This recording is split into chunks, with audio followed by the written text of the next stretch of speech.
Mom, what's that over there? When I returned home from my parents' house with my daughter, we were met with piles of trash bags in front of the entrance. As we approached, I realized that these bags contained my daughter's and my belongings, carelessly packed as if they were actual trash. Confused, I exclaimed, "What's this? Why is this happening?" My daughter tearfully pulled out her beloved stuffed animal from one of the bags and hugged it tightly. Frustrated, I marched towards the entrance, only to find that the locks had been changed while we were out. It became apparent that my mother-in-law and sister-in-law were behind this. Ringing the doorbell and knocking several times yielded no response. "What is this? Isn't it terrible?" I muttered. Upon closer inspection, one of the trash bags had a note that read, "Parasites disappear, never come back." A surge of anger welled up within me, and I couldn't help but express my frustration aloud. "The real parasites are you," I muttered. This was the worst treatment I had ever received from my in-laws in 15 years. Not only me, but making my daughter feel this way too was unbearable. My patience exhausted, boiling with anger, I loaded our belongings into the car, and we returned to my parents' house. "I will never come back to this house again," I declared. "I'm looking forward to seeing what happens to the parasites when their host is gone." My name is Sarah. I am currently 43 years old. I live with my husband, daughter, and my husband's mother and sister. I can't say we live happily. I work from home, but this house is never peaceful. The issue lies with my mother-in-law and sister-in-law, Diane. They have disliked and ignored me for over 10 years. As my daughter, Tracy, grew up, it bothered me less and less. I mainly work as a personal consultant. I started as a fortune teller, but as my blog became popular, I began receiving more consultations on attracting customers, leading to my current job. I met my husband, Kent, through a friend's introduction when I was training to be a fortune teller. I work in sales at a pharmaceutical company, and I'd also do affiliate marketing as a side job, which is finally starting to take off. Kent gave me enthusiastic advice on attracting customers when I expressed my struggles with fortune telling. Attracted by his kindness, we started dating and got married a year later. At that time, our income wasn't great, but Kent always supported me. I'm so glad I married Kent. I truly felt this way. Living with my in-laws began about a year after I got married. It started when my father-in-law, who had been healthy until then, suddenly passed away. My mother-in-law felt insecure about the future and asked my husband to live with us. We agreed to live together in exchange for her taking care of the household chores. Initially, my mother-in-law welcomed our living together and was happy. I hoped we would get along well, but I was mistaken. 2 months later, she began completely ignoring me, perhaps dissatisfied with me not helping with the housework. Soon, my sister-in-law, Diane, also started ignoring me. I didn't mind being ignored, but the challenging aspect with my mother-in-law was her tendency to involve others. Not only did Diane, my sister-in-law, hear about it, but even neighbors and relatives were informed that my daughter-in-law stays at home, but says she's working, leaving all the housework to me. If I say even a little, she talks back 100-fold, so I just ignore her. To make matters worse, my mother-in-law would suggest to others, "You better not talk to her too. It'll be troublesome." As a result, people around the in-laws' house began giving me only tepid responses to my greetings. I felt isolated, and it became very difficult. Despite my pleas to stop spreading strange rumors, my words were completely ignored. Although my mother-in-law's attitude softened slightly when my daughter Tracy was born 2 years after we started living together, her overall stance towards me hardly changed. However, she was very fond of Tracy, and having her help with household chores and child care was a huge relief as my work became busier. Around the same time, my husband Kent's side business started to struggle, and he seemed unable to adapt to changes in the affiliate marketing market. He approached me saying, "Sarah, can you increase your contribution to the monthly expenses a bit?" I agreed, expressing that my consultations were increasing, and the new methods I implemented were working well. Despite my willingness to collaborate on ways to boost his sales, Kent insisted on handling it independently, saying, "I think I'll try it on my own. I'm really sorry." From the beginning of our marriage, we had agreed that Kent would manage the household finances. Initially, my income was low, so he allowed me to contribute more when my sales increased. I transferred money to Kent based on my monthly earnings, and he provided a fixed amount for living expenses in cash. Initially, I could only contribute $100, but now I could transfer up to $1,000, though not every month. I could contribute more if I dipped into savings. I knew Kent was struggling with his side business, but his pride prevented him from consulting me. He began spending more time at cafes after work, returning home later and later. When Tracy was about 5, Diane got married and moved out. Since she lived nearby, she often brought her son Ricky to our house during the day. When Ricky turned 1, Diane expressed her intention to start a part-time job. My mother-in-law gladly offered to take care of him until the evening. Diane was appreciative, saying, "Thank you, I'm so happy." However, as my mother-in-law began caring for Ricky at home, she became very fond of her grandson and started being cold towards Tracy. When they fought, my mother-in-law would scold Tracy, comparing her unfavorably to Ricky. Over time, Tracy started playing near me and began to dislike my mother-in-law's behavior. I spoke up, saying, "Talk to your mother. Tracy and Ricky are both her grandchildren. She should treat them the same. Tracy is already a big sister in elementary school." However, my mother-in-law's focus shifted, and she approached me saying, "Things are tough at the company right now. We might not get bonuses, so could you contribute a bit more?" Despite the challenges, my blog's client attraction was successful, and I started receiving more consultations as a consultant, earning far more than I did as a fortune teller. When Kent requested additional financial support, I responded, "I'm already contributing $2,000 a month. Isn't that enough?" "Yeah, I'm embarrassed to say, but my salary has decreased and the side business isn't going well." "Don't be secretive. We're a couple. We should support each other in tough times." "I'm really ashamed." "Thank you." Later, the amount I contributed gradually increased, and eventually I was transferring $4,000 a month to Kent.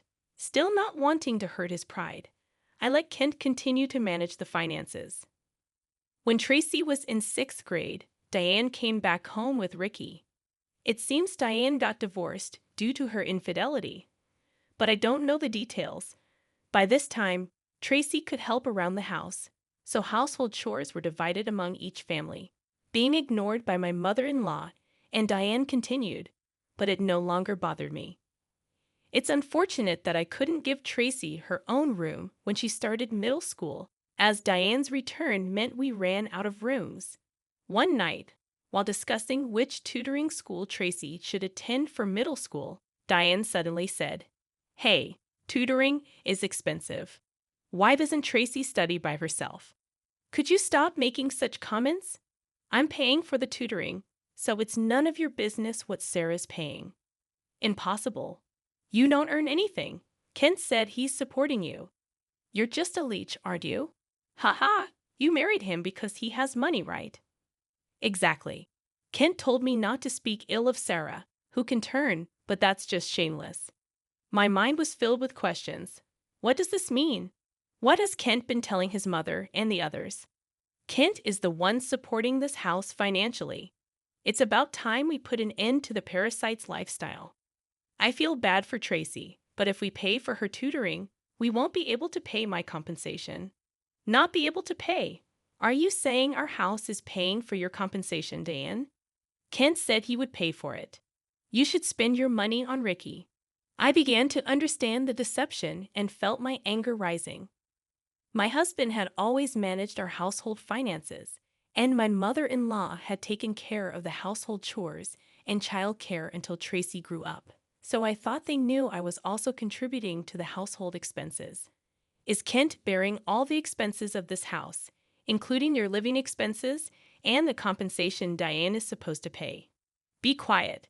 It's only natural for a family. You're the only outsider here, not related by blood, and yet you act as if living here is your right. It really makes me angry. I contribute money too. Don't talk back. What you contribute is barely enough for your own food expenses. You hardly have any income, and yet you're so arrogant. I could feel my body trembling with anger. I could see Tracy on the side, looking like she might cry. I knew Kent had a lot of pride, but I never thought it would be this bad. Certainly, in the beginning, Kent was paying for the living expenses and pocket money for my mother-in-law and Diane. But I had started contributing as well, and now we were living on my income. I needed to talk to Kent properly. Around midnight, Kent came home. He was drunk and seemed cheerful. Can we talk? I didn't know you weren't getting any money from your mother or Diane. They said you're covering all the expenses of this house. About that. My bad. It's a matter of pride as a man, you know.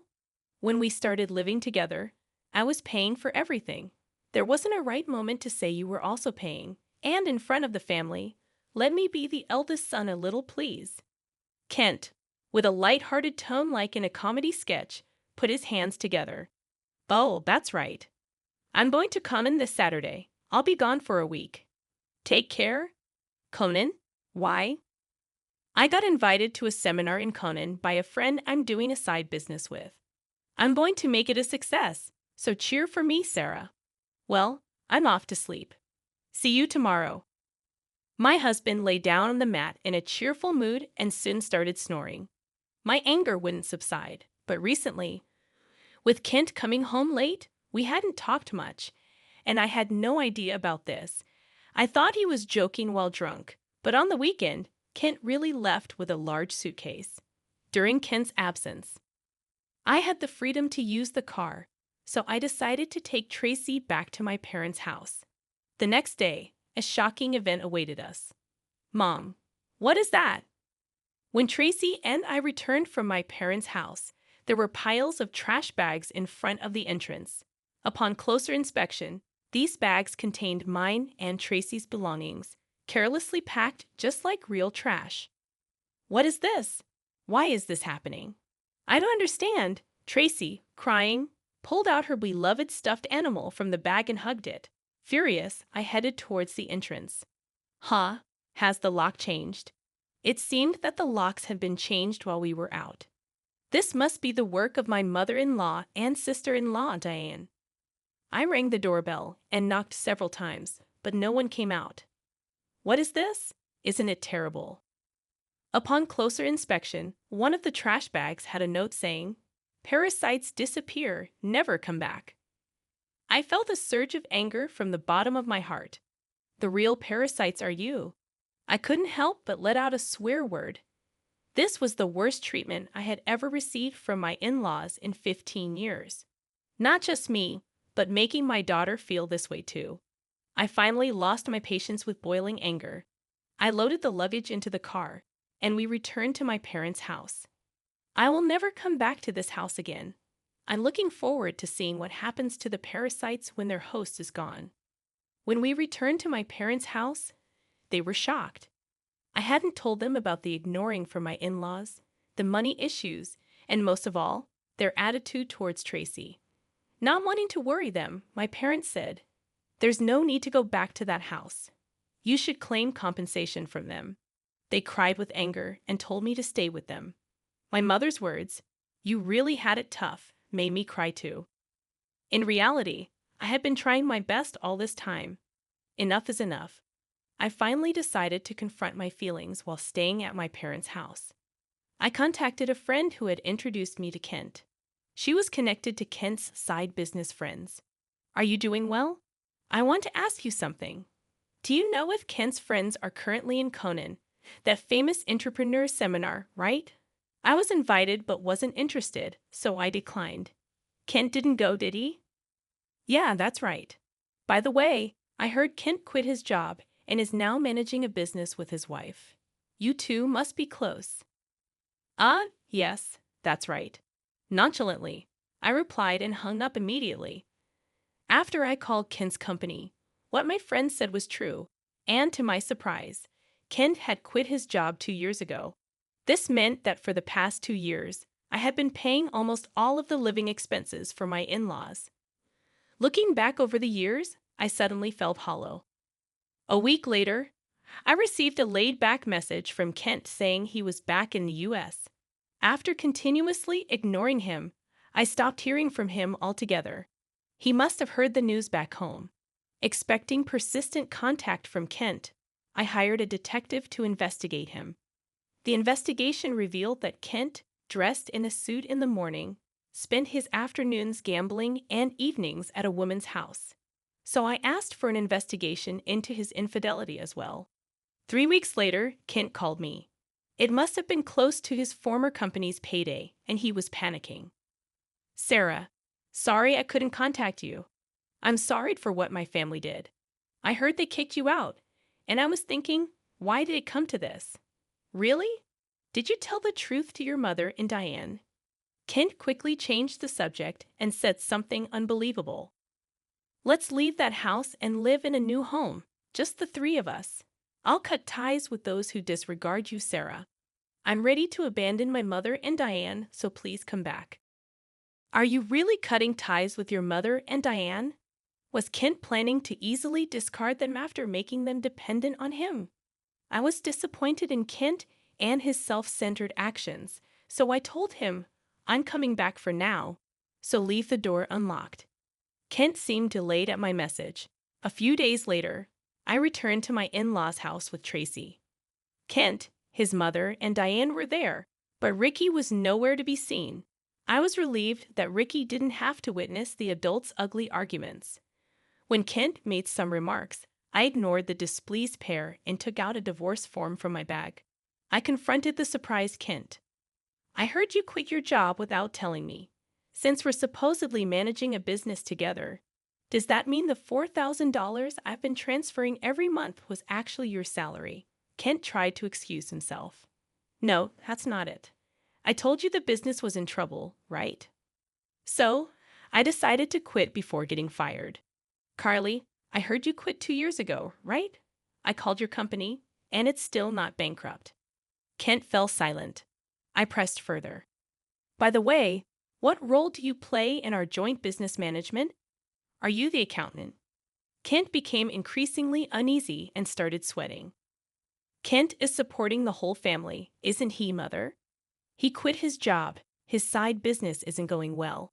And yet it's a mystery where the money is coming from. I'm leaving, but please continue to get financial support from Kent. My mother-in-law and Diane's faces turned pale and ashen. But the other day on the phone, you were crying and begging to save only yourself, saying you'd cut ties with your mother and sister. Haha, but that won't happen. I'm also discarding Kent here. What do you mean? I don't understand. Kent hasn't been going to work. That's a lie. He leaves in a suit, and Sarah was supporting the household. It's true. Sarah has been paying for everything for years. I'm unemployed now and not doing any side business. We're going to have a hard life because you guys kicked Sarah out. We could have had an easy life without working if you hadn't done anything unnecessary. What do you mean by that? You were planning to abandon us, weren't you? Kent's response ignited the fury of my mother-in-law and Diane. As the three of them caused a commotion, Tracy and I began to take action. I came to pick up some forgotten items. I took a cleaning robot bought within the last 6 months, an expensive microwave favored by my mother-in-law, and the beauty device Diane had gotten from Kent. Wait, that's mine. This is mine since I bought it with my money, or you can pay me back for it. Diane fell silent at my words. Then I searched for and gathered my belongings from their rooms. The belongings they had put out did not include my expensive brand bags and accessories. Why are you taking that too? This is mine. I ignored their complaints and sweet talk. Finally, I dropped a bombshell on Kent. Oh, I forgot. I plan to claim compensation from your mistress, Mary, too. Tell her it's no use running away. What? How do you know about her? I know you went to Conan with Mary recently. Good for you, right? Of course, I have all the evidence of the affair, so no escaping that. No way. You've been deceiving me and having fun for the past 2 years. I'll be claiming compensation for the affair, child support for Tracy, and oh, you were secretly paying Diane's compensation too. I'll be claiming that back as well. As I prepared to leave, my mother in law and Diane desperately tried to stop me. I was wrong, Sarah. I'm sorry. We just believed what Ken said. We can't live without you. We'll do anything. Please help us. I can't pay you back for the compensation.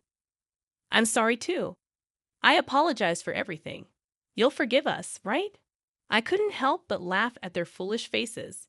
They finally realized who had been supporting their lifestyle, realizing too late that their non-blood related support was gone. Let's just ignore these people, Mom. Let's go home. Yes, that's right. Kent, you'll be hearing from the lawyers soon. Please take care of it. Leaving a dejected Kent behind, we returned home with the items we had collected.